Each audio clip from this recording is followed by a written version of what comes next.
श्रीमान राजेंद्र शुक्ल जी चंद मिनटों में सभागार में पधारने वाले हैं। आप सब शांति बनाए रखेंगे। कार्यक्रम के दौरान आपसे एक अनुरोध है कि सभी अपने दूरभाष को साइलेंस मोड पे रखेंगे। सभी सम्माननीय अतिथियों से और विद्यार्थियों से आग्रह है कि वो अपने दूरभाष या कि स्विच ऑफ रखेंगे या कि साइलेंस मोड में रख लेंगे, जिससे कि कार्यक्रम के दौरान कोई व्यवधान ना हो।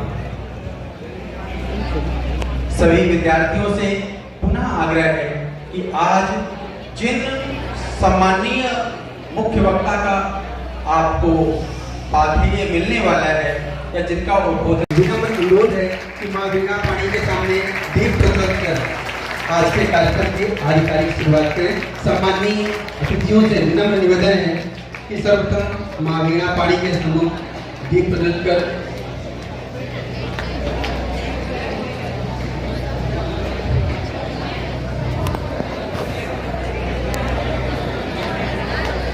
शारदा शारदाम्भोज वदना वदनाम्भुजे सर्वदा सर्वदास्माकं सन्निधिं सन्निधिं क्रियात्।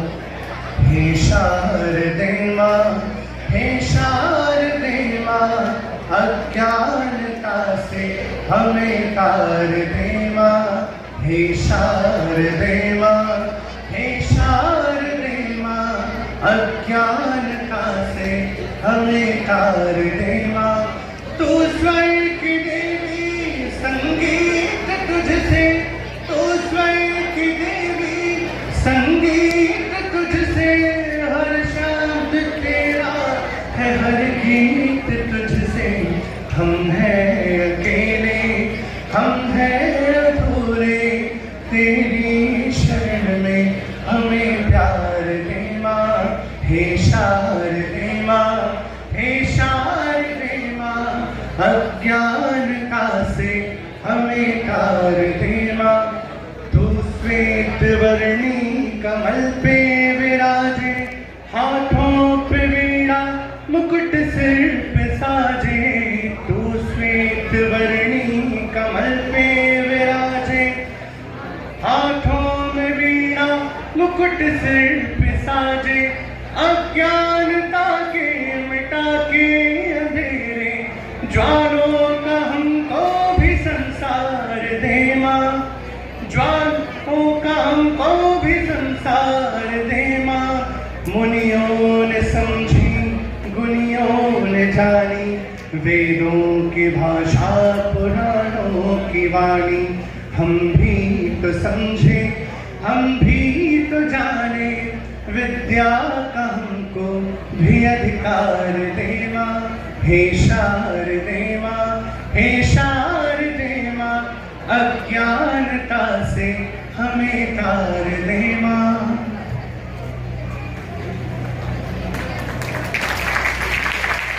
धन्यवाद देवता जी। हम सभी ने माँ वीणा पाणी की स्तुति की और माँ वीणा पाणी के आशीष हम सबको प्राप्त हुए। आज के हमारे विश्वविद्यालय के लिए बहुत ही बेहतरीन सुअवसर है कि आज जिनका पाथेय मुझे हम सबको प्राप्त होगा, ऐसे श्रीमान भागेश झा जी हैं। आप गुजरात साहित्य अकादमी के अध्यक्ष हैं और भगवत गीता का जीवन बोध, इस विषय पे आप सबका प्रेरक उद्बोधन हम लोगों को प्राप्त होगा। हम सबके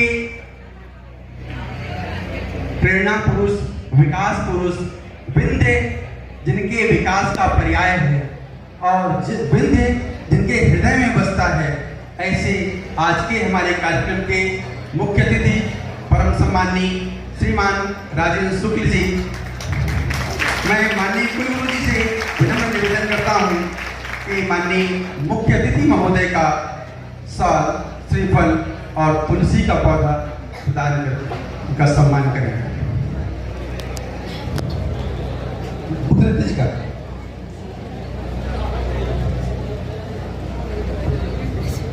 तुम फोटो ले लो।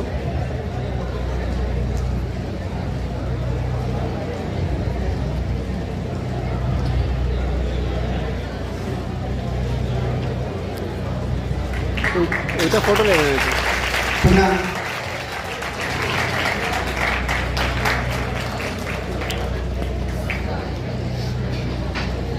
पुनः माननीय कुलगुरु महोदय से विनम्र अनुरोध है कि आज के हमारे कार्यक्रम के मुख्य वक्ता श्रीमान श्री भाग्येश झा जी का साल, श्रीफल, तुलसी का पौधा और श्रीमद् भगवत गीता भेंट कर उनका सम्मान करें। माननीय कुलगुरु जी।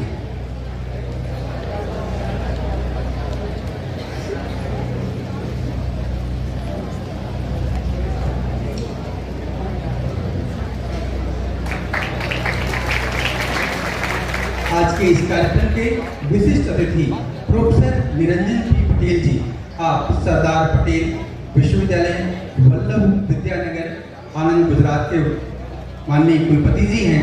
आपके स्वागत के लिए मैं विश्वविद्यालय के कुल सचिव प्रोफेसर वीरेंद्र सिंह परिहार सर से विनम्र आग्रह करता हूँ कि आपका साल, श्रीफल, तुलसी का पौधा और श्रीमद् भगवत भेंट कर आपका सम्मान करें।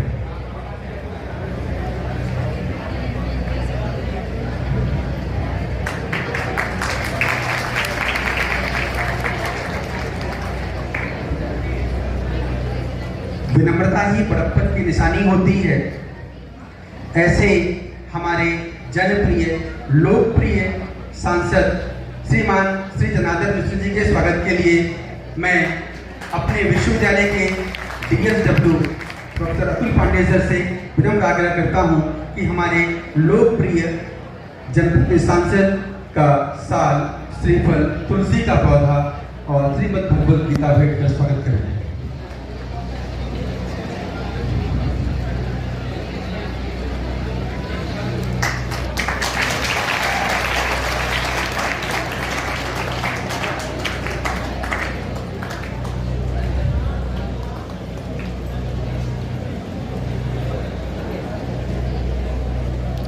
धन्यवाद सर।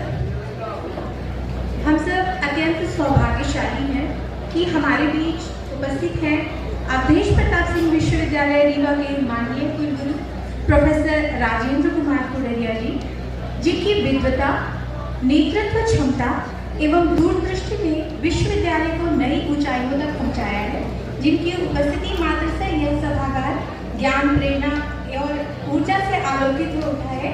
अब मैं अत्यंत सम्मानपूर्वक आमंत्रित करती हूँ पर्यावरण जीव विज्ञान विभाग के ऊर्जावान एवं आदरणीय विभागाध्यक्ष डॉक्टर अतुल कुमार तिवारी सर को कि वे हमारे विश्वविद्यालय के माननीय कुलगुरु महोदय प्रोफेसर राजेंद्र कुमार कुडरिया सर का शॉल, श्रीफल एवं तुलसी का पौधा भेंट कर हार्दिक स्वागत करें। धन्यवाद सर।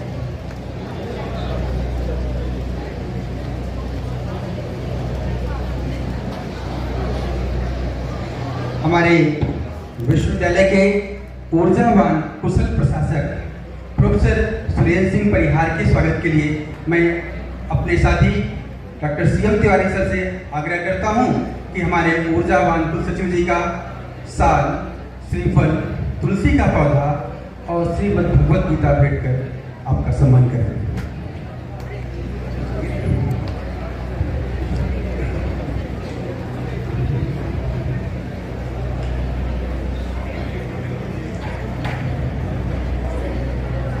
आप जैसे ज्येष्ठ, श्रेष्ठ, सम्मानित अतिथियों को पाकर विश्वविद्यालय परिवार अपने आप को गौरवान्वित महसूस कर रहा है। मैं पूरे विश्वविद्यालय परिवार की ओर से मंचस्थ सभी सम्मानीय अतिथियों का हार्दिक स्वागत, अभिनंदन, वंदन करता हूं।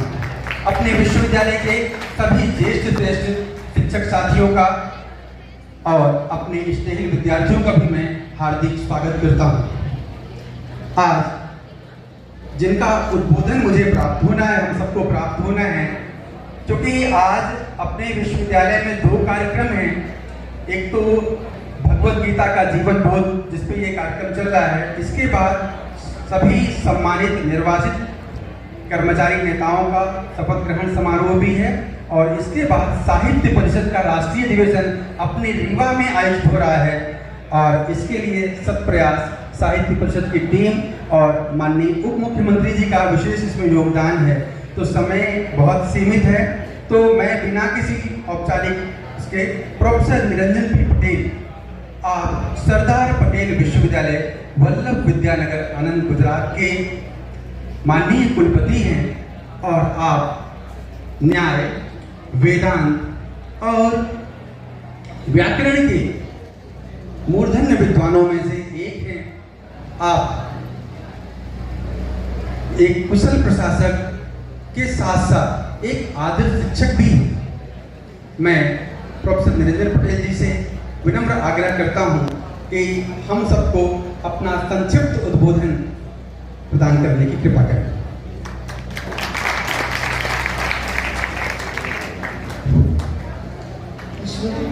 जगत गुरु, मुझे आप बेहद खुशी है कि आपके सामने मुझे कुछ मेरे विचार व्यक्त करने का अवसर मिला है। जैसे हमारे संस्कृत में कहावत है कि रामम गच्छन् तृणं पश्यति।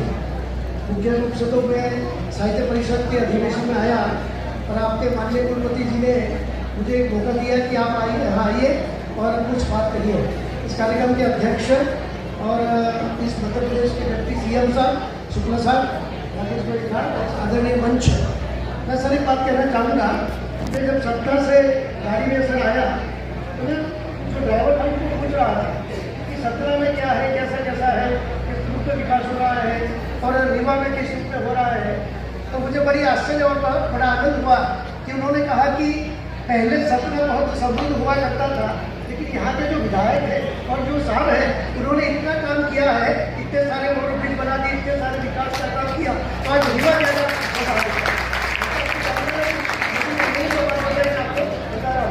तो ऐसे अच्छे एक विकास पुरुष के साथ मिलकर मुझे भी बहुत खुशी हो रही है।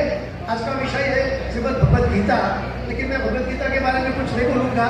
मैं आपसे ये अनुरोध करना चाहूँगा कि आज हम सब विकसित भारत का स्वप्न देख रहे हैं और हमारे जो युवा लोग यहाँ बैठे हैं वो बड़े सौभाग्यशाली है कि 2046 में जब भारत विकसित होगा तो वो अपने प्रत्यक्ष चक्षु से वो विकसित भारत को देखेंगे। और विकसित भारत को बनाने के लिए हमें सबको कुछ ना कुछ करना पड़ेगा, क्योंकि हमारे यशस्वी तपस्वी प्रधानमंत्री जी जो 18 घंटे काम करते हैं और ये जो कर रहे हैं वो हमें विश्व गुरु बनाने के लिए कर रहे हैं। तो विश्व गुरु हम किस रूप में बन सकते हैं, ऐसा ही कुछ है तो अगर है वो है तो हमारी है शिक्षा नीति। और शिक्षा नीति में अगर हम कुछ परिवर्तन कर सकते हैं, परिवर्तन ला सकते हैं और राष्ट्रीय शिक्षा नीति को अगर हम लागू कर सकते हैं तो मुझे लगता है कि 2030 तक ये जो भारत है वो भारत विकसित और बन जाएगा। दूसरी बात यह है कि आज हम इस कटहल पर खड़े हैं कि हमें बहुत सारी चीज़ों को ध्यान में रखने की आवश्यकता है। मैं छात्रों को संबोधित करना चाहूँगा इस विषय में। एक तो हमें पंच परिवर्तन को ध्यान में रखने की आवश्यकता है। तो पंच परिवर्तन में सबसे पहला परिवर्तन है कुटुंब प्रबोधन। जो कुटुंब प्रबोधन की हम बात करते हैं तो हमारी जो पूरी भारतीय संस्कृति है, भारतीय जो परंपरा है, भारतीय जो विरासत है वो कुटुंब और परिवार के साथ जुड़ी है। और आज हम देखते हैं कि कुटुंब और परिवार की स्थिति क्या हो रही है। धीरे धीरे हमारे कुटुंब, हमारा परिवार बिखरता जाता है और शाम को जब 6 बजे के बाद हम देखते हैं टीवी सीरियल के सामने, क्योंकि सास भी कभी बहू थी, गुम है किसी के प्यार में, ये रिश्ता क्या कहलाता है, इमली, अनुपमा, ये सब जो हमारे सामने मर्यादा को तोड़ने वाली जो सीरियल है आपको कुटुंब को विकसित कर रही है, परिवार को विकसित कर रही है। ऐसे जब स्थिति है उस स्थिति में हमें सोचने की जरूरत है कि हम अपने कुटुंब को, हमारे परिवार को बचाए रखें और परिवार को बचाएंगे तभी हमारी भारतीय संस्कृति जो हमारी विश्व गुरु संस्कृति है वो बन पाएगी। तो हमें ये प्रण लेना है कि हम कुटुंब प्रबोधन इस रूप में करें। दूसरा है हमारा नागरिक कर्तव्य। हमारा नागरिक कर्तव्य क्या है, हमारा स्वकर्तव्य क्या है, हम नागरिक के रूप में किस रूप में पैसे आए। छोटी छोटी बातों को भी हमें ध्यान में रखना है। जैसे कि हम कहीं रास्ते में जा रहे हैं और ट्रैफिक का सिग्नल बंद है तो हमें वो नागरिक कर्तव्य का भी पालन करने की आवश्यकता है। तो हमारे जो छात्र है वो छात्र उस बात को ध्यान में रखें। तीसरी बात यह है सामाजिक समरसता। अगर हमें देश को ज़्यादा जल्दी से विकसित बनाना है तो हमें सामाजिक समरसता बनाने की बहुत आवश्यकता है। आज हम छोटे छोटे जो कर्मवीर हैं, कर्म करने वाले हैं, उनके प्रति भी हमें थोड़ा उदार होने की आवश्यकता है। जो स्किल के आधार पर अपना जीवन व्यतीत कर रहे हैं, उनके प्रति भी हमें कुछ अपना संवेदना प्रकट करने की आवश्यकता है। तो सामाजिक समरसता ये भी हमें बनाने की बहुत बड़ी आवश्यकता है, और समाज को एक साथ में लेकर, एकजुट साथ में लेकर अगर हम बढ़ेंगे आगे, तो मुझे लगता है कि भारत अवश्य विकसित हो जाएगा। तीसरी बात है जो हम अभी सामना करें, गुजरात में इतनी बड़ी बाढ़ आई कि पूरी फसल बर्बाद हो गई, और वो है पर्यावरण की रक्षा हमें बहुत करने की आवश्यकता है। अभी भी हमने एक पौधा मां के नाम ऐसा एक अभियान चलाया, और पर्यावरण न केवल भूमि जल वायु ये सब जो है वो दूषित हो रहे हैं, उससे भी हमें कुछ सीखने की आवश्यकता है कि हम पर्यावरण की रक्षा किस रूप में करें, और पर्यावरण अगर बचेगा तो ही हम कुछ आगे कर पाएंगे। और चौथी और अंतिम जो बात है, पांचवी बात है, वो है स्वबोध। हमें अपने कर्तव्य कर्म को जागृत करने की आवश्यकता है। जो भगवत गीता वही बात कहती है कि अगर हम कर्तव्य नहीं करेंगे, कर्म नहीं करेंगे, तो हम कुछ नहीं कर पाएंगे। तो ये जो 5 परिवर्तन है, वो 5 परिवर्तन को हमें अपने जीवन में आत्मसात करने की आवश्यकता है, और 5 परिवर्तन के साथ हम अगर आगे बढ़ेंगे, तो ये जो युवा लोग हैं, वो युवा लोग काफी देश को विकसित बनाने में आग्रह रखेंगे। और मैं ये भी आग्रह रखूंगा कि हमारे प्रधानमंत्री जी ने जो स्वदेशी वस्तु का हमने आग्रह किया है, आत्मनिर्भर भारत की जो बात की है, तो हमारी शिक्षा प्रणाली भी ऐसी बने जिसमें हम आत्मनिर्भर किस रूप में बन सके, और आत्मनिर्भर किस रूप में हम प्राप्त कर सके। ये जो पूरा डिजिटल युग है, वो डिजिटल युग में हमें किस रूप में आत्मनिर्भर बनना है, ऐसी चीज़ों के बारे में भी हमें सोचने की आवश्यकता है। और राष्ट्रीय शिक्षा नीति का जो ड्राफ्ट है, वो ड्राफ्ट भी हमें पढ़ने की जरूरत है, और ड्राफ्ट पढ़ने के बाद छात्रों तक वो बात ले जाने की जरूरत है कि राष्ट्रीय शिक्षा नीति में जो बातें कही गई है, वो बातों को हम किस रूप में क्रियान्वित कर सके। तो मुझे लगता है कि हम सब मिलकर एक नूतन भारत का अगर हमें निर्माण करना है, तो युवाओं के कंधे पर बहुत सारी जिम्मेवारी है, और वो ये जिम्मेवारी है हम सब मिलकर ये जिम्मेवारी का वहन करें। मुझे लगता है कि भारत अवश्य विश्व गुरु बनेगा, और हमारे यशस्वी प्रधानमंत्री जी का जो स्वप्न है, उस स्वप्न को हम पूरा कर सकेंगे। मैं 3 बातों को और आगे आपके सामने रखूंगा। हम 3 बातों को अगर जीवन में उतार लेंगे, तो भी मुझे लगता है कि बहुत सारी चीज़ें हम प्राप्त कर लेंगे। सबसे पहले भारत को जानो, भारत को मानो, और भारत का बनो। भारत माता की जय। वंदे भारत। बहुत बहुत आभार आदरणीय सर। आपने पंच परिवर्तनों और पंच प्राण के बारे में बहुत ही सारगर्भित बातें हम सबको बताई, और हम बस आपको कहना चाहेंगे, जाग रहा है जनगण मन, निश्चित होगा परिवर्तन। अब मैं अपने लोकप्रिय जनप्रिय सांसद श्रीमान धराधर मिश्र जी से विनम्र आग्रह करता हूँ कि हम सबको आशीर्वचन के रूप में मात्र 2 शब्द लिखें।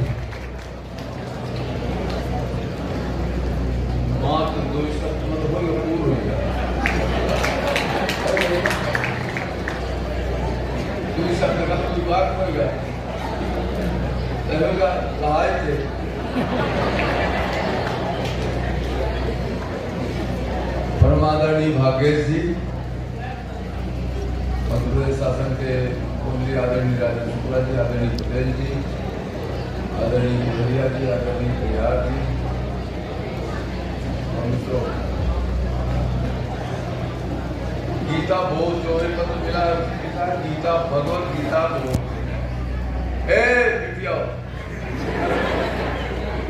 सबसे पहले तो धन्यवाद पहले सभागार में लड़का बिटिया दिखाने, इसके लिए जे को आयोजक करें उनका बहुत बहुत आभार।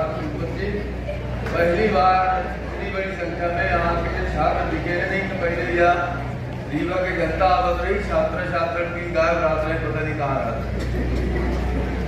गीता बहुत 2 मिनट की बात थी। पहली चीज तो यह है कि गलत काम के लिए दुराग्रह, यह से यह महाभारत गीता के जन्म होता। आज हम यहाँ बच्चे यहाँ बैठे हुए हैं, हमने अगर किसी दुराग्रह को पाल लिया और उसके लिए एकदम से जिद कर बैठे कि नहीं इसके बिना तो नहीं होगा, चाहे मम्मी कहे, चाहे पापा कहे, चाहे रिश्तेदार कहे, चाहे मित्र कहे, चाहे दोस्त कहे, मैं तो यही करूंगा, यही करूंगी, वहीं से जीवन की अवनति शुरू हो जाती है। इसलिए मेरा यहाँ छात्र छात्राएं बैठी हुई हैं, सबसे पहला मेरा आग्रह है कि आप पहले तय करो। आप अकेले तय नहीं कर सकते, 10-5 लोगों से विचार विमर्श करके कुछ निर्णय करो कि सही क्या है, गलत क्या है, और उस निर्णय के पश्चात अपने जीवन का आप रास्ता तय करो। उसके लिए फिर जिद करो। अमूमन आज जो अभी ये पटेल जी कर्तव्य बोध की बात कर, नागरिक कर्तव्य बोध है इसमें पंचप्रण में, गीता बोध और नागरिक कर्तव्य बोध में बहुत कम अंतर, बहुत ज्यादा अंतर नहीं है। नागरिक कर्तव्य बोध है कि न गलत करेंगे और न गलत होने देंगे और गलत करने वाले का विनाश करेंगे। आज समाज को ये तय करना है कि क्या हम एक नागरिक के रूप में इस देश के लिए जी रहे हैं, एक नागरिक के रूप में क्या देश के लिए सोच रहे हैं, एक नागरिक के रूप में क्या देश के दुश्मनों को पहचान रहे हैं, एक नागरिक के रूप में देश के दुश्मनों को पहचान कर उनके संघार में जो ताकतें लगी हुई हैं, क्या हम उनका सहयोग कर रहे हैं, इस पर विचार करने की आवश्यकता है। मैं समझता हूं कि अगर नागरिकता बोध हो गया तो हम हेलमेट लगाएंगे, नागरिकता बोध हो गया तो हम सिगरेट शराब और स्मैक से दूर रहेंगे। अगर नागरिकता बोध हो गया तो हमने माता पिता परिवार के लोगों से श्रद्धा पूर्वक विनीत भाव से व्यवहार करेंगे। अगर नागरिकता बोध हो गया तो हम देश के समाज के कानून का पालन करेंगे, उस पर अमल करेंगे, चाहे वो हेलमेट पहनने का हो, चाहे इसमें बेल्ट लगाने का हो, चाहे स्कूल में ड्रेस पहन कराने का हो, या चाहे कक्षा में नियमित रूप से बैठने का हो। इसलिए नागरिकता बोध आज के नौजवानों के लिए बहुत जरूरी। हमारा तो हो गया, जितना बोध होना था हो गया। मैं 70 में चल रहा हूँ, एक 10 साल मरिया तो वहीं हमें 100 साल जिएगा, क्योंकि हमें 70 साल की औसत उम्र है तो हम कूद गए। 20-25 साल बाद इस देश की औसत उम्र 100 साल हो जाएगी। आपको 100 साल जीना है और 100 साल जीने के लिए अगर गीता का बोध नहीं हुआ तो आपका जीवन नरक हो जाएगा। 100 साल बहुत लंबा होता है। इसलिए मेरा आपसे अनुरोध है कि गीता में जो बातें कही गई है उनको बहुत सारे लोगों ने गीता का स्वयं पढ़िए। तिलक जी की गीता है, महात्मा गांधी जी की गीता है, विनोबा जी ने जो टिप्पणियां की है, बहुत सारे और यथार्थ गीता है। तो आप जो भी आपको रुचिपूर्ण लगे, मैंने तो जेल में सारा कुछ पढ़ने का हमको अवसर मिल गया जब मैं निशा में बंद था। 17-18 साल की उम्र में गीता के 4 अध्याय तिलक जी का हमको पढ़ने को मिला। गांधी जी का गीता की मीमांसा जो उन्होंने वो मिली, विनोबा जी की गीता मिल गई, और बाद में ये यथार्थ गीता सामने आ रही है, जिसको भी पढ़ने का मौका मिला है। मैंने यही जीवन में सीखा है कि सन्मार्ग में चलो, गलत के लिए जिद मत करो, और बड़ों की बात सुनो, और देश के कानून का, नियम का पालन करो, और अपने संस्था का, अपने गुरुओं का, अपने बुजुर्गों का आदर करो, उनका कहा मानो, तभी जीवन का कल्याण है और तभी इस देश का कल्याण। धन्यवाद।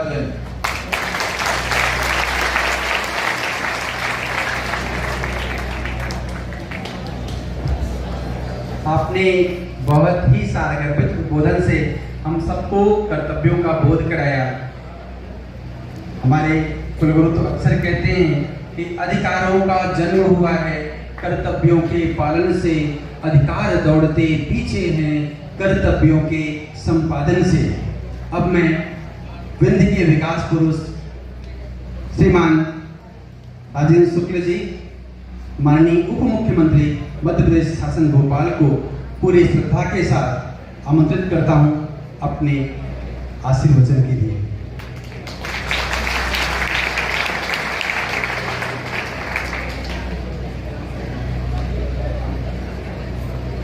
मुख्य वक्ता के रूप में हम सबके बीच में पधारे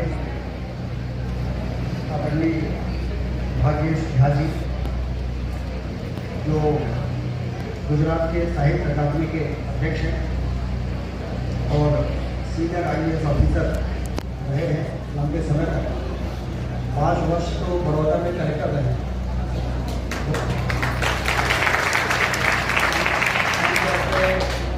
2 साल 3 साल से ज़्यादा कलेक्टर कोई रहता नहीं है। 5 वर्ष में कलेक्टर रहेगा। मुझे मालूम पड़ा तो मुझे लगा वो भी मोदी जी के शासन में। इसका मतलब कि कार्यशैली काफ़ी साफ सुथरी और बहुत ही प्रोग्रेसिव कार्यशैली रही होगी, तभी मोदी जी के ध्यान में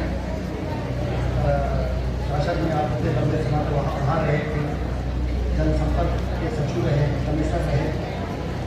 आज लोक वक्ता के रूप में हम सबके बीच में उपस्थित हैं। उनका जोरदार ताली बजा कर स्वागत है। हमारे जमीन से जुड़े हुए जुझारू सांसद आदरणीय जनार्दन मिश्रा जी, जो तीसरी बार लगातार सांसद हैं। विशेष अतिथि के रूप में आदरणीय प्रोफेसर निरंजन पी पटेल जी, जो वाइस चांसलर है आनंद में। विश्वविद्यालय के कुलगुरु आदरणीय राजेंद्र कुमार कोलिया जी, जो अध्यक्षता कर रहे हैं, आपका नाम पहले लेना चाहिए था। आदरणीय कोलिया जी,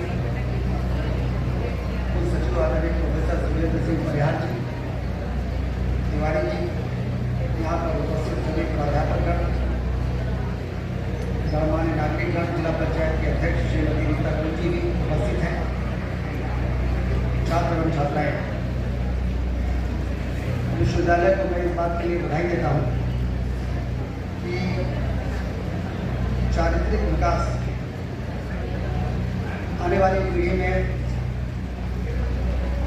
तभी होगा जब उनका आचरण विचार और व्यवहार और नागरिक कर्तव्य के प्रति वो लगातार सजग रहेंगे। उसके लिए इस प्रकार के व्याख्यान मालाओं का आयोजन होता रहेगा और जो हमारे शास्त्र हैं, उपनिषद है, पुराण है, जो हमारी धरोहर है, उनमें जो जीवन बोध की व्याख्या है,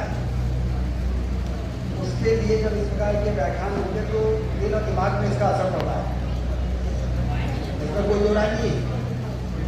भागवत गीता अपने आप में एक संपूर्ण जीवन दर्शन है। 18 अध्यायों में कर्म योग, भक्ति योग, संन्यास योग को समेटे हुए ये जो गीता है, वो यदि हम अपने जीवन में उतारने की कोशिश करेंगे और उसका थोड़ा भी अच्छे से हमने अपने जीवन को उतार दिया तो गलत रास्ते पे हमारे कदम नहीं पड़े। केवल कई बार ऐसे गुण आते हैं कि व्यक्ति के कर्तव्य विमुख हो जाता है, उसको वास्तविकता का अंदाज नहीं रहता। अरे तो क्या करें? ऐसे समय में गीता हमें दिशा दिखाती है कि अर्जुन के कर्तव्य विमूढ़ हो गए थे। एक तरफ अन्याय अत्याचार, एक तरफ ऐसा शासन कि न्याय प्रीता से कोसों दूर था। 5 भूमि देने के लिए भी दुर्योधन तैयार नहीं हुआ, जबकि भगवान कृष्ण ने कोशिश की कि समझौता हो जाए और वो पांडवों में, तो उन्होंने कहा कि चलो सब ले लो, 5 का दे दो, 5 पांडवों को। तो अहंकार से भरा हुआ दुर्योधन अपने शक्ति पर इतना ज्यादा अभिमान, तो उसने कहा कि ये 5 तो छोड़ो, सुई के नोक के बराबर भी मैं जमीन नहीं दूँ, भूमि नहीं दूँ। और भगवान कृष्ण तो लीला कर रहे थे कि तुम गलतियां करो, इतनी गलती करो कि सजा भी तब देनी चाहिए जब गलती की पराकाष्ठा हो जाए।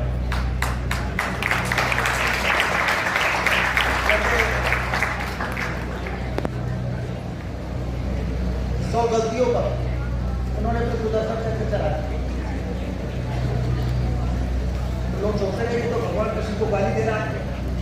फिर भी उनको गुस्सा नहीं आ रहा है। कहते जब 99 तक ये गलती क्षम है, आप क्या जा सकता है, 100 गलती भी होगी। तो फिर उन्होंने सुदर्शन चक्र चलाया। उसी प्रकार से यदि किसी की गलती से समाज का नुकसान होना शुरू हो जाए, व्यक्ति के नुकसान और फायदे का सवाल नहीं है।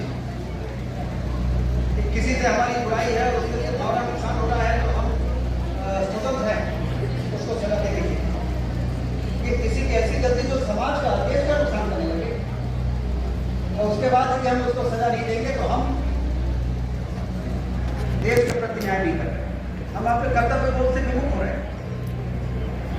और इसलिए गीता में ऐसे उदाहरण हैं कि अर्जुन को भगवान श्री कृष्ण ने कहा था कि अपने परिवारजनों का बोझ त्यागो और आने वाले समय में देश और समाज को बचाने के लिए अपने कर्तव्य का निर्वहन करो।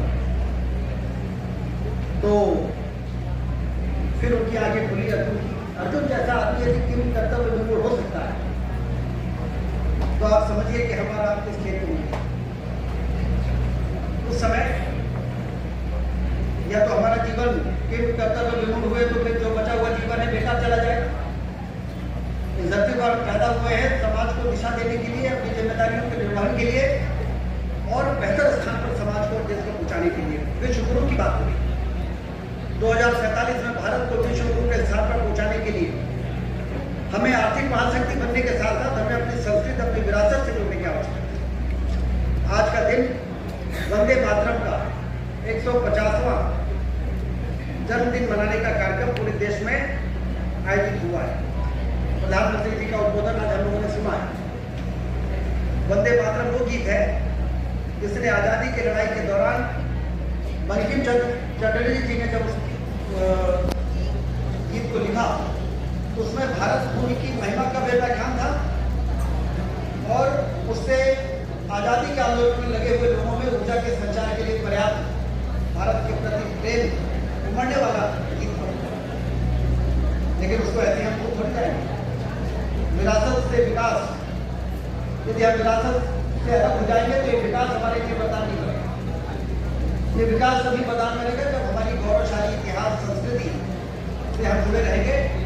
हम आसमान की ऊंचाइयों को छूना चाहते हैं, लेकिन एक पैर हमें जमीन पर जमा के रखना पड़ेगा, तब जाकर विकास प्रदान करेगा। और नहीं तो विकास अभिशाप ही बनता है। और इसलिए भगवत गीता के शरण में जाने वाला ये कार्यक्रम, जितनी प्रशंसा की जाए कम है। वीसी साहब, आपने इस कार्यक्रम का आयोजन किया है और उसमें आगे टीम को यहाँ पर बुलाया है। इन्होंने भगवत गीता में बहुत रिसर्च किया है, बहुत काम किया है। उनका व्याख्यान वक्ता के रूप में आज उनकी भी उपस्थित है। हम सब उनकी बातों को सुने और उसको अपने दिल में उतारें। 3 प्रकार के श्रोता होते हैं। एक श्रोता होते हैं, एक कान से सुनते हैं, दूसरे कान से निकाल देते हैं। दूसरे श्रोता होते हैं, एक कान से सुनते हैं और बुद्धि की ओर ले जाते हैं और फिर अपना दिमाग लगाने लगते हैं। अच्छा, ऐसा कैसे हो सकता है? हनुमान जी समुद्र को कैसे छलांग लगा के पार कर सकते हैं? उस पर गाड़ी बात दिमाग की ओर ले जाते हैं। तीसरे श्रोता होते हैं जो रामायण में और भगवत गीता में जिनको ही चीजों को सुनते हैं और अपने दिल में उतारते हैं।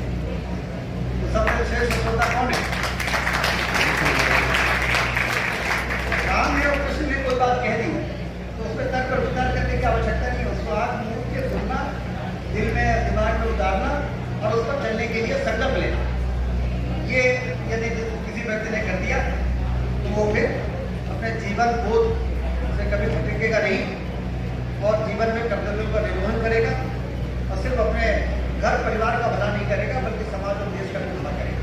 इसलिए हम सबको आज अच्छा मौका मिला है कि हम इस व्याख्यान कार्यक्रम में शामिल होंगे और उसको सुनने का हमको सौभाग्य मिल रहा है। सभी को बहुत बधाई, शुभकामनाएं।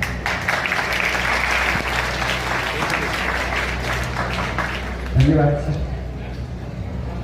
आपने गीता के महात्मा और उसके व्यवहारिक तत्वों के बारे में बहुत सरल भाषा में हम सबको बताया। सर्वोपनिषद गाओ दोग्धा गोपाल नंदना, और इसकी विस्तृत व्याख्या आज जिनके द्वारा होनी है भगवत गीता का जीवन बोध, जिन्होंने गीता को जिया है, गीता को पिया है, ऐसे मूर्धन्य विद्वान श्रीमान भागेश झा जी, आप गुजरात साहित्य अकादमी के सम्माननीय अध्यक्ष हैं और आप सेवानिवृत्त प्रशासनिक अधिकारी हैं। मैं पूरी विनम्रता के साथ आदरणीय सर को आज के बीच वक्तव्य के लिए सदर आमंत्रित करता हूँ। आदरणीय सर को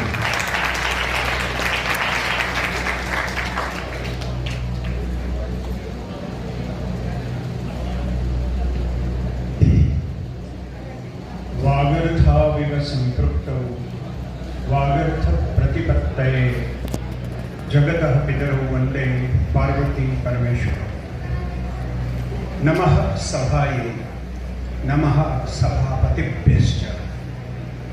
अस्माकं सभागारे मार्गदर्शकरूपेण उपस्थिताः मध्यप्रदेश प्रान्तस्य उपमुख्यमन्त्री महोदयाः राजेन्द्र शुक्ल महाभागाः, अहं स्वागतं करोमि, अभिनन्दनं प्रददामि।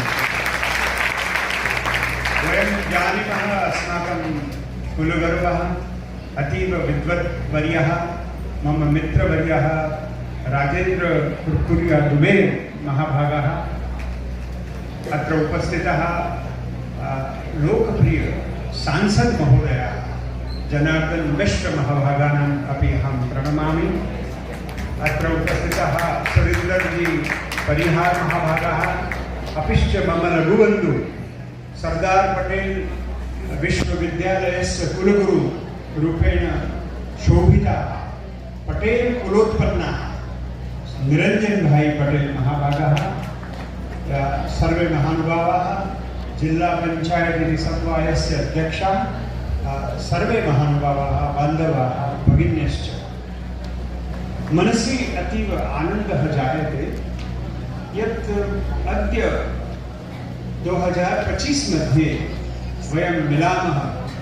यथा उपमुख्यमन्त्री महोदयैः उक्तं वन्दे मातरम् इति गीतस्य दिवसे अस्माकं मेलनम् अपि अतीव महत्वशालिनी वर्तते। तेन कारणेन अहं भगवद्गीतायाः किञ्चित् सिद्धान्ताः, किञ्चित् जीवनसत्याः अधुना वदामि।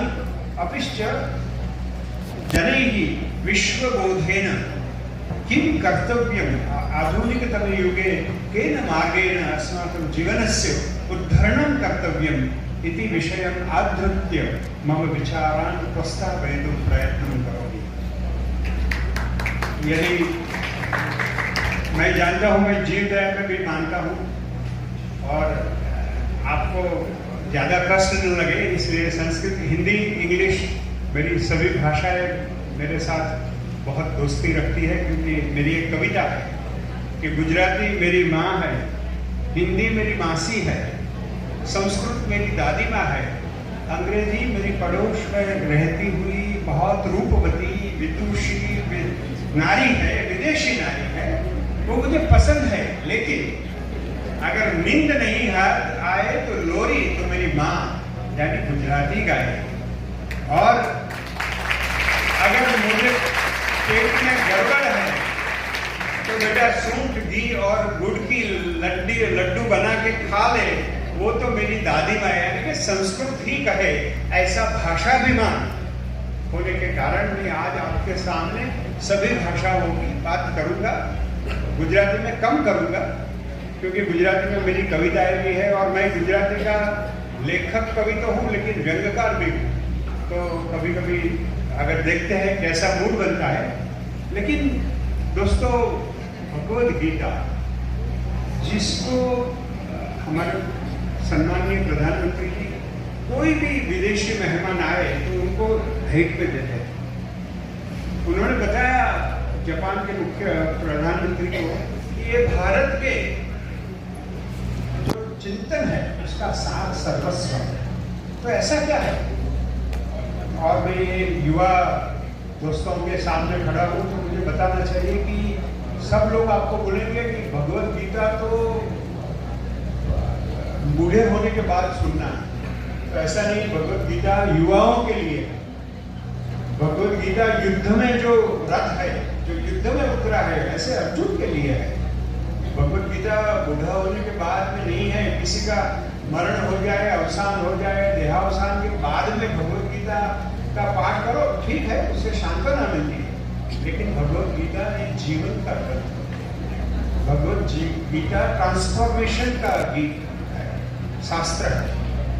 अभी मैं अमेरिका में था, तो अमेरिका में लोग बोल रहे थे कि एजुकेशन इंस्टीट्यूशन में एक बड़ा प्रॉब्लम हो रहा है, क्योंकि यूट्यूब रिवॉल्यूशन के बाद में क्लासरूम में क्यों जाना है, क्लासरूम में क्या बात करेंगे। मेडिकल के एक प्रोफेसर मुझे बता रहे थे कि सर मैं गोल्ड प्लेटेड का ऑपरेशन सिखाने के लिए छात्रों के सामने जाता हूँ, तो छात्र इतने तेजस्वी है, इतने प्रज्ञावान है कि उन्होंने बोला कि हम तो 36 गोल्ड प्लेटेड के ऑपरेशन यूट्यूब में देख के आए। तो उन्होंने बोला कि मैं क्लास में जाके क्या करूँगा, क्या पढ़ाऊँगा। तो ये सब लोगों के लिए ये चिंता का विषय है। 5-10 साल के बाद में तो क्लासरूम इरिलेवेंट हो जाएगा। तो ऐसी परिस्थिति में भगवत गीता एक आपको उत्तर देता है। भगवत गीता कहता है कि एजुकेशन, वो एजुकेशन इंफॉर्मेशन के लिए नहीं है, स्किल देना कि भी आप ऐसा करो, इस तरह से ऑपरेशन करना। भगवत गीता युद्ध का शास्त्र है, लेकिन वो ऐसे नहीं बताते कि पहला बाण आप इसको मारो, उस तरह से करो, ये स्किल नहीं सिखाते। ऐसे जैसे मशीन का ट्रेनिंग दिया जाता है, ऐसा ट्रेनिंग नहीं देते। भगवत गीता जीवन जीना सिखाती है, भगवत गीता ट्रांसफॉर्मेशन सिखाती है। तो क्लासरूम का दायित्व जो है वो भगवत गीता का दायित्व है। जब बच्चा क्लास में आता है और जब ग्रेजुएट या पोस्ट ग्रेजुएट या पीएचडी होकर बाहर जाता है, तो he should be a different person. He should be a responsible person. He should have the critical ability to understand कि मुझे यहाँ क्या करना है। अर्जुन हमारे जैसा है, गोल्ड मेडलिस्ट है, विद्वान है, लेकिन उनको डिप्रेशन आ गया, उनको हो गया मुझे लड़ाई नहीं करनी। उसने बोल दिया गांडीवम संस्कृते हस्तात् कच्चैकं परिदह्यते निमित्तानि च पश्यामि विपरीतानि केशव। केशव मुझे युद्ध नहीं करना है, मुझे बैठ जाना है, मुझे ये सब बहुत बड़े बुजुर्ग है जिसको मैं हर सुबह उनके चरण स्पर्श करता हूँ, ऐसे लोगों को मारने का, ऐसा करना। कृष्ण ने बोला, पहला सेंटेंस उनका कृष्ण का, तो एक गाली बोलते कृष्ण भगवान उनको जो पहली बात कहते हैं बड़े जोर से, क्लैप्यम मास्मगमः पार्थ न एतत् उपपद्यते क्षुद्रम हृदय दौर्बल्यम चक्रो विष्ट परम तप। हे परम तप, तू क्लैप्य है, नपुंसक है क्या? तू क्षत्रिय होकर बोलता है कि मुझे बैठ जाना है, ये तुझे शोभा नहीं देता है। ये तेरे जो लॉजिक है, ये मेरे बुजुर्ग है, हमारा कुलाचार का क्या होगा, हमारा धर्म का क्या होगा, और ये सब लोग चले जाएंगे तो मेरा रेफरेंस, यहाँ हमारे दुबे साहब है जो डेमोग्राफी जानते हैं, हम भी पहचानते हैं, हम we are all living by references. मैंने पीएचडी किया तो मेरे समाज का रेफरेंस है, मैं मेरे समाज में जाके बोलूं कि मैंने पीएचडी किया तो मुझे भी अच्छा लगेगा। बाकी साउथ अफ्रीका के जंगल में आप जाके बोलो मैंने पीएचडी किया, इसका कोई रेफरेंस ही नहीं है। अर्जुन ने बोला कि कृष्ण समझो तुम, ये सब मर जाएंगे तो मेरा रेफरेंस खत्म हो जाएगा, मैं किसमें आगे जाके बोलूंगा कि मैं ऐसा हूँ, मैंने ये किया। तो ये रेफरेंस हो जाने से हमारा जीवन अर्थहीन हो गया। दूसरा, अभी मैं गुजरात में बड़ौदा में मेरा भाषण था, तो बहन जी आई तो बोले कि सर ये आप भगवद गीता की बात है, ये पुरानी बात है, ये तो एआई का जमाना है। वो तो बहुत अच्छा समय था महाभारत का, जब तो भगवद गीता का रिलेवेंट था मेरे दादा के लिए, मेरे नाना के लिए वो रिलेवेंट था, मेरे लिए रिलेवेंट नहीं है, मैं तो एआई एज में हूँ। मैंने बोला बहन जी मैं जवाब देता हूँ। मैंने जवाब दिया कि ऐसा नहीं है कि वो समय बहुत अच्छा था और ये समय बहुत खराब। सभी समय एक सरीखे हो गए, वो भी खराब था, वो भी अच्छा था, ये भी खराब है, ये भी अच्छा है। क्योंकि देखो, अगर अच्छा समय था तो जो पांडव, जो फर्स्ट फैमिली, पहली फैमिली, सबसे उच्च फैमिली, जहां भीष्म पितामह का संस्कार हो, मर्यादा हो, उस फैमिली में पुत्र वधू का बाल खींचकर राजसभा में लाना और उनको उनके वस्त्रहरण की बात करना, वो कोई संस्कारों की बात नहीं है, वो सबसे खराब समय था। आज भी ऐसा समय नहीं है। तो समय का बहाना निकालकर भगवत गीता से मत छटना। भगवत गीता हर समय में, और युद्ध हर समय में चलेगा। आज भी भगवत गीता का, कुरुक्षेत्र का युद्ध चल रहा है। आज नरेंद्र भाई और हमारे शुक्ला साहब एक लड़ाई कर रहे हैं। वो कौरवों और पांडवों का नाम था, आज दूसरा नाम, कल तीसरा नाम आएगा। ये युद्ध सनातन है, और इस सनातन युद्ध में अच्छे लोगों के साथ खड़ा रहना, सज्जन शक्ति के साथ खड़ा रहना, ये भगवत गीता का है। और कृष्ण ने बोला कि बेटा, मैं तुझे युद्ध ये लोगों को मारने के लिए नहीं कहता हूं, मैं इसलिए कहता हूं कि तू ये लोगों को मार दे, क्योंकि एक स्त्री का सम्मान, उनका अपमान हो रहा था राजसभा में, तब ये सब चुप रहे। अगली पीढ़ी के सामने अगर स्त्रियों का सम्मान रखना है तो आज उनको मारना ही पड़ेगा, और इसलिए मुझे मारना है क्योंकि वो जब बोलना था वो चुप रहे थे। तो ये भगवत गीता कहती है कि जब कुछ ऐसा काल आए, जब आपका कर्तव्य है कि आपको बोलना चाहिए, आपका कर्तव्य है कि आपको कुछ करना चाहिए, तब अगर आप मौन रहते हैं तो मान लेना कि आप कौरवों के पक्ष में। जब आपकी ड्यूटी है कि ये करना है, पटेल साहब ने बताया नागरिक कर्तव्य है, नागरिक कर्तव्य है। हेलमेट पहनना तो पहली बात है, लेकिन चंद्रयान में शिव शक्ति का पॉइंट हुआ है, ये मेरे लिए गौरव की बात है। इसके साथ कनेक्ट होना, पूरे विश्व के साथ कनेक्ट होना, ये अर्जुन को बोध देते हैं। और कृष्ण भगवान ने जो भगवत गीता बनाए, लोग पूरे विश्व में उनकी चर्चा क्यों कर रहे हैं? दुनिया की हर भाषा में उसका ट्रांसलेशन हुआ है। मैंने पीएचडी अमेरिका से की, और अमेरिका के फिलोसोफर्स के साथ, मेरे प्रोफेसर थे, उनके साथ इतना चर्चा हुई, इतना चर्चा। मैंने अगर अमेरिका में नहीं किया होगा पीएचडी तो मुझे इतना गौरव नहीं होता।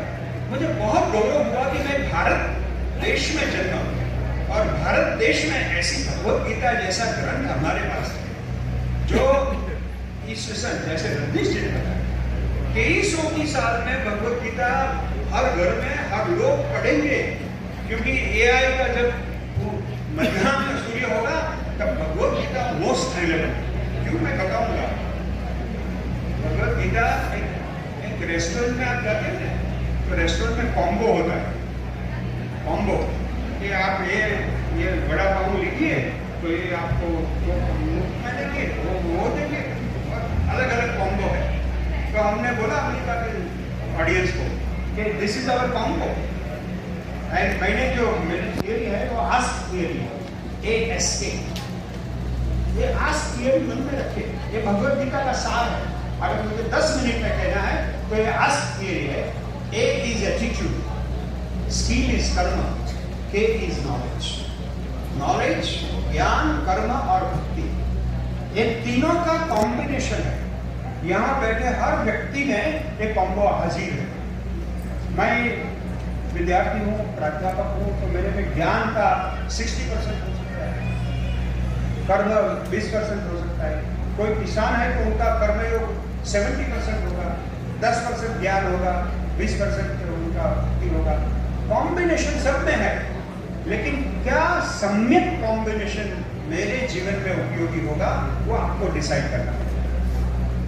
और कर्मयोग, जिसकी हमारे प्रधानमंत्री जी हमेशा हम सरकारी कर्मचारियों को उन्होंने कहा कि आप लोग कर्मचारी नहीं हैं, आप कर्मयोगी हैं।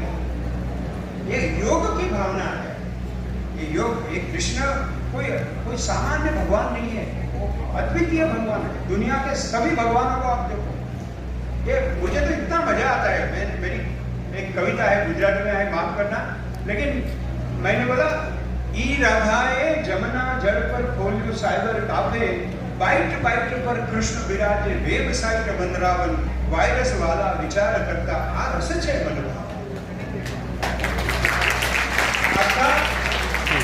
कृष्ण भगवान, उनके जीवन में इतने क्राइसिस, जन्म से क्राइसिस, जन्म भी जेल में हुआ, इंस्टीट्यूशनल डिलीवरी भी नहीं, आज का हम विकास में तो देखा जाए, डिलीवरी भी जेल में हुई और इमीडिएटली जाना पड़ा। हम कभी कभी गुजरात में गम्मत में मैं जब चुटकुले सुनाता तो बोलता हूँ कृष्ण भगवान गुजराती है, क्योंकि पहला इलीगल माइग्रेशन, वहां से वहां गए बिना वीजा, ऐसे ही चले गए मथुरा में, और मथुरा में जाकर भी आप देखो उनके जीवन में हर क्षण क्राइसिस थी, लेकिन उनकी एक भी फोटो निराशाजनक नहीं, हमेशा हंसते हैं।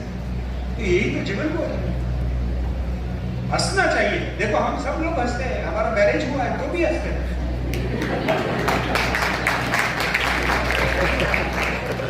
तो हंसते रहो बच्चों, आपको चिंता मत करो, आपका दुख अभी वेटिंग में है। क्योंकि जीवन में अगर आप हंसोगे नहीं, आनंद में, एक कृष्ण भगवान का फोटो देखो, इसलिए मैंने बोला वायरस वाला विचार करता, जो वायरस के प्रोड्यूसर है वो विचार कर रहे हैं कि ये फोटो कभी करप्ट क्यों नहीं होता, क्योंकि उन्होंने सिखाया अर्जुन को कर्मयोग। कर्मयोग के मैं पूरे दिन तक कर्मयोग सुना सकता हूँ, लेकिन मैं आपको छोटी छोटी बिंदु रखता हूँ। पहला है, आजकल अमेरिका में, दुनिया में, यूरोप में सब लोग मान रहे हैं पावर ऑफ नाउ, आज इसी क्षण का महत्व है। कृष्ण भगवान ने क्या बोला? कर्मण्येवाधिकारस्ते मा फलेषु कदाचन। फल है क्या है? कल है, अगली क्षण या कल, परसों या मार्च में, परिणाम कब आने वाला? कर्म अभी करना, मेहनत अभी करना, परिश्रम अभी करना। तो परिश्रम करते वक्त आपको परिणाम की ओर आपका मन नहीं जाना चाहिए। मैं आपको एक बात सुनाऊं, हमारे प्रधानमंत्री इतना काम कर सकते हैं। मैंने तो बहुत 13 साल उनके साथ इतना करीबी से काम किया है। उनका एक विशिष्टता ये है कि वो जब आपके साथ होते हैं तो 100% आपके साथ है। वो यू कैनॉट, आपको भी ऐसे आप भूल नहीं सकते। उनके साथ जब बात करते हो तो आप दूसरी चीजें सोच भी नहीं सकते। वो बोले चाय भी मैं नहीं आने दूंगा, मीटिंग चलता है तो चाय भी नहीं आएगी, पानी वाला भी नहीं आएगा, जिसको जो भी करना है वो करके आओ, मीटिंग शुरू होगा, मीटिंग 1 घंटा ही चलेगा, लेकिन एवरीबॉडी शुड बी अटेंटिव। तो ये फोकस करना है, ये आज कॉन्सेंट्रेशन, आज अटेंशन स्पैन का प्रॉब्लम है। हम तो गुजरात में तो देखे, यहाँ भी देखता हूँ, यहाँ थोड़ा कम दिखता है, लेकिन मोबाइल सबके पास, स्मार्टफोन है। कभी कभी तो फोन नहीं हो तो ऐसे करते हैं, क्योंकि स्क्रोलिंग, ये स्क्रीन एज है, ये टीनेजर नहीं है, स्क्रीन एजर है। तो स्क्रीन में हमारा इतना अटेंशन हो गया है, तो अभी हमें योग सीखना पड़ता है। अभी यूरोप में और अमेरिका में yoga is a big industry, और हमको योगा ऐसे मुफ्त में मिला है, हमारे डीएनए में है। अगर हमें ध्यान करना है तो बहुत मेहनत नहीं करनी पड़ेगी। हम 1 सप्ताह, 1 महीना या 1 साल थोड़ा मेहनत करो, ध्यान लगने लगेगा। और जब आपका ध्यान लगने लगेगा तो आप देखेंगे कि आपकी मेमोरी और शार्प हो जाएगी। आप जो काम करते हो उसमें आप सफल होंगे। आपको पढ़ना है तो आप पढ़ सकोगे। पहले 1 घंटे में आप 10 पेज पढ़ सकते थे, अभी 20 पेज पढ़ेंगे। आप देखना आपकी स्पीड बढ़ जाएगी। आप ध्यान करो, हर रोज मेडिटेशन। इसलिए योग, मैं कहता हूँ कृष्ण भगवान एक ऐसा सिम कार्ड है जो अपने मस्तिष्क में लगाने के कारण you get disconnected to get connected. आप यहाँ से डिस्कनेक्ट हो जाते हो और वहां से कनेक्ट हो जाते हो। और इसीलिए भगवान ने कहा कर्मण्येवाधिकार। आज कर्म कर रहे हो तो आज में कर्म में ही आपका फोकस होना चाहिए। योगः कर्मसु कौशलम, दूसरा सिद्धांत। योग, भगवान बोलते हैं कि मैं कोई ऑर्डिनरी आदमी का ड्राइवर नहीं हो सकता, मैं साथी नहीं हो सकता। जो कर्म में कुशल है उनका मैं संभालूंगा। वो बोले, हमारे विद्यार्थी को बोलते क्या, अरे भगवान ने तो बोल दिया है सर, योगक्षेमम कहा मैं तेरा सब दूर कर दूंगा। भगवान सबका दूर नहीं करते हैं, सबका दुख दूर नहीं करते हैं। जो अर्जुन होता है, जिसके पास ये योग कर्मश कौशलम, मेरे पास जो काम है मैं ऐसे करूंगा कि पृथ्वी पर दूसरा कोई ना कर सके। इस प्रकार की निष्ठा, इस प्रकार का आत्मविश्वास अगर आपके पास है तो कृष्ण आपके पास है। अगर आप बोले कि मैं तो थक गया हूँ सर, मैं तो क्या करूँ, मेरे पिताजी गरीब है, ये है, आप ऐसा बोलेंगे तो आपका प्रॉब्लम होगा। आप कृष्ण भगवान नहीं सुनेंगे, बोले ये तो रोता है, उसको जाना। भगवान उसकी ही मदद करते हैं जो कर्म में कुशल है। अच्छा, आपको कभी कभी ये भी होगा कि हम तो बहुत अच्छा काम करते हैं, हमको रिवॉर्ड नहीं मिलता है। मैं सचिव था तो सब क्लास वन ऑफिसर आते थे, वो बोलते थे कि हमको प्रमोशन दो, हमको ये दो, हमको इंक्रीमेंट दो।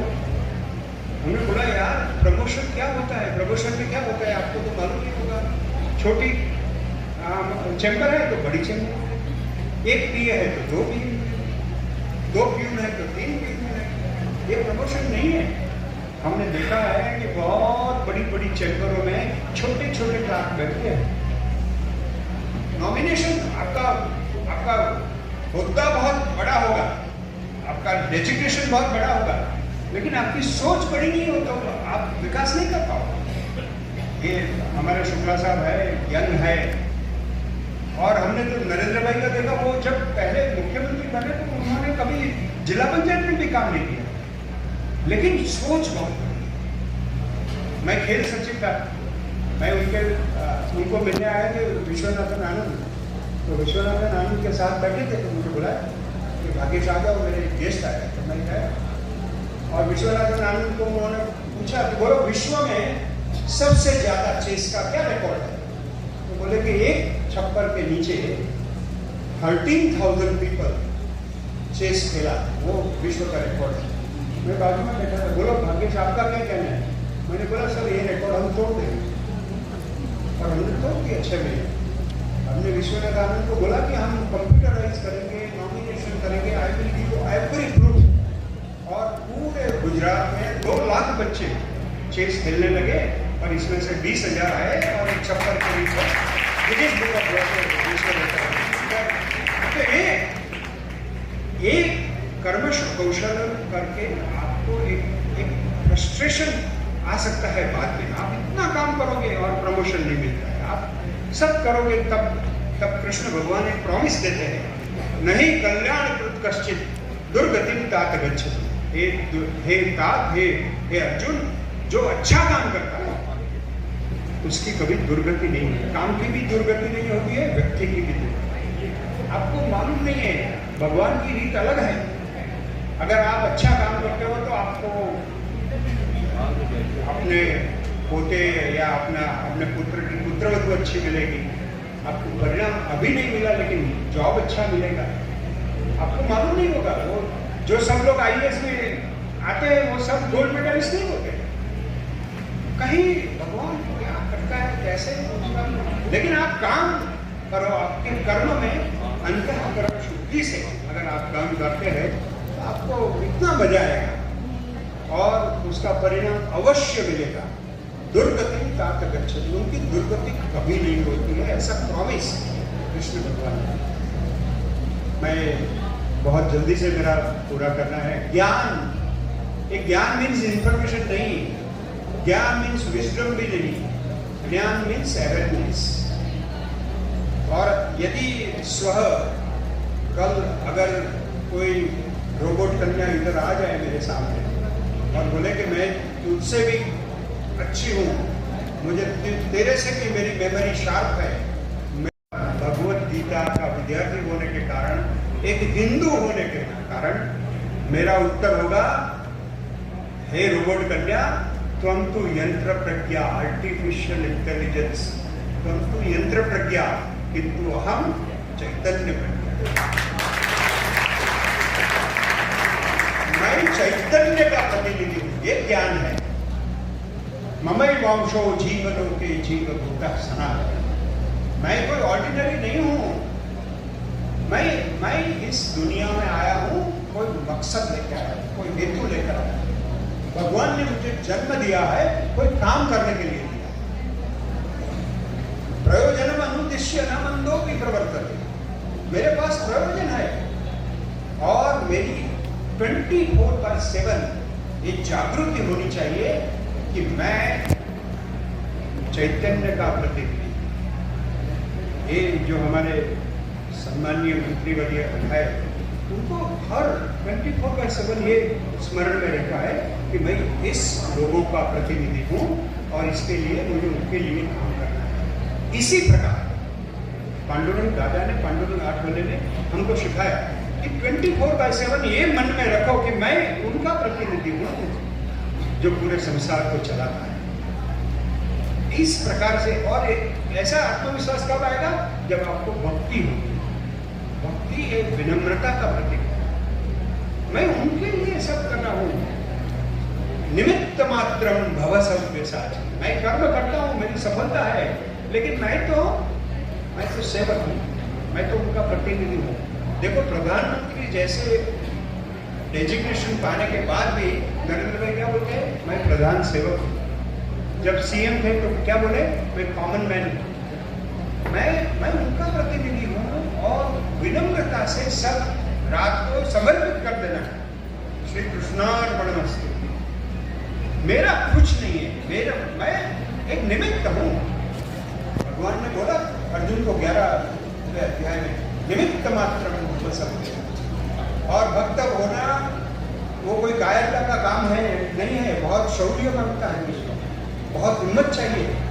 अनपेक्ष सुचित दक्षा, जो जिसको कोई अपेक्षा नहीं हो और जो दक्ष है, जो होशियार है।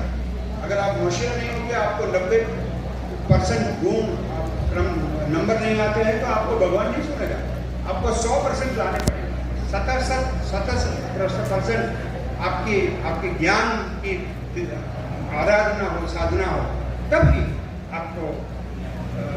आपको ये करना पड़ेगा। और ये ज्ञान, भक्ति और कर्म तीनों का कॉम्बिनेशन अगर आप जीवन में सिद्ध कर सकोगे तो कृष्ण भगवान आपको आज भी उत्तर देंगे, ऐसी मेरी श्रद्धा है, मेरा अनुभव है। आप सबको शुभकामना। जय जय गरवी गुजरात, जय भारत, जय भारत।